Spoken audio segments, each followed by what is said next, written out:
Moving day in Puerto Vallarta in the books, and some moves were made. None bigger than Nate Lashley, who climbed up to 12 under on the leaderboard following a 7 under round 3, but they are all chasing world number 2 Jon Rahm, who was 15 under, 2 shots clear of Kurt Kitayama and Cameron Champ. Experience hard to come by at this tournament, but Rahm brings plenty of it in, and he will try to get one to the finish line come Sunday.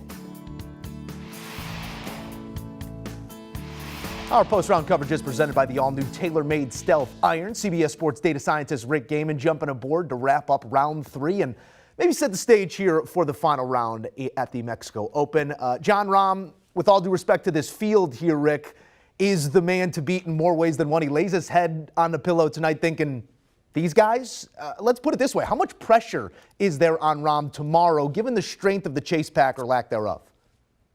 Yeah, probably not much pressure externally, maybe a little internally from Rahm. I mean, listen, if he wins or loses the Mexico Open, it's not going to change the way anybody looks at him. I think that winning, obviously, because of the FedEx Cup points, the dollars in the bank account, but more importantly for Jon Rahm, the confidence that he could get leading into the rest of the sprint of the major championship season that we're in. You know, we've got 3 major championships to go. We've got a lot of big time events this summer. If Jon Rahm gets to enter those with a little more confidence, with a little more, stature in his game, feeling better about every facet of it, I think that's a really scary thought. So this isn't going to change anybody's opinion on Jon Rahm, but the pressure, I believe, is that he's going to be able to enter an important stretch of our schedule with a little bit of a free mind. Yeah, you took the words right out of my mouth there, because Rahm, we know he is capable of the best golf on the face of planet Earth. He just hasn't done that as of late. Outside of Kapalua, the Farmers, Rambo really hasn't lived up to that hype, that top 10 type expectation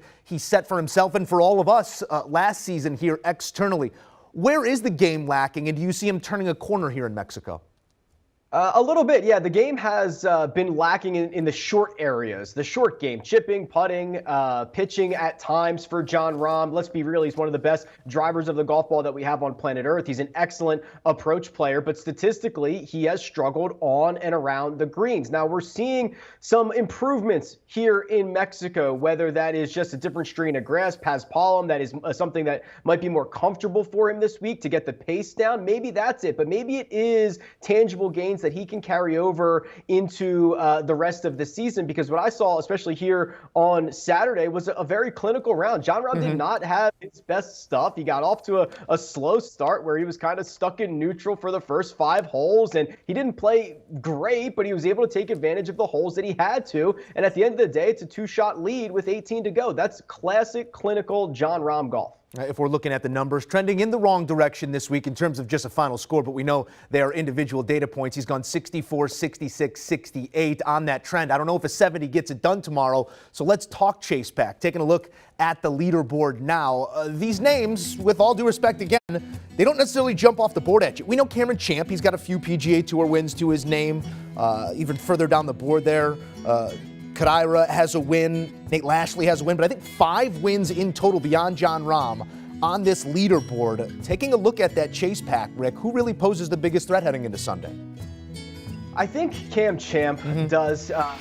He was, quite frankly, horrible over his final 4 holes here on Saturday. He missed a green with a wedge in hand from the middle of the fairway. He missed a green with a 9-iron in hand from the middle of the fairway. He did not take advantage of the par 5 18th hole, which is something that he needs to do when you have the length and the ability to kind of eat up these par 5s like Cam Champ does. I think he left 3 strokes out there over the final 4 holes. And what I'm hoping, at least for Cam Champ's sake, is he's going to be able to reset. He's going to be able to look at his elite skill set with his driver. He's going to realize that he's a top 5 putter in the field this week, and I don't think he can hit his approaches much worse on Sunday. If he can hit them to field average, I think he gives himself a pretty good chance. And you mentioned of the guys in the chase pack, Joe, he is at least the one who has hoisted multiple trophies on a Sunday, which I do think certainly comes in handy when you get into the heat of the battle. We will see if the big hitter can do the little things right come Sunday. It's what it's going to take. It is that time, and it's my favorite time.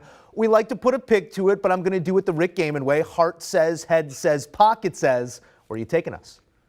Yeah, I mean, head says Jon Rahm, two-shot lead with 18 to go. Come on, he's one of the best players in the world. Hart says Cam Champ. I like to see Cam Champ go out there and add his yearly victory to the resume. And my wallet also says Cam Champ. A pre-tournament ticket around 40 to 1 would certainly go a long way, but I'm less than optimistic when there is the buzzsaw that Jon Rahm is already out in front, already lurking. It's scary stuff for the rest of the field. If you are not listening to Rick Gehman on Tuesday and Wednesday, what are you actually doing? It's winners every week with our guy. Thank you, Rick.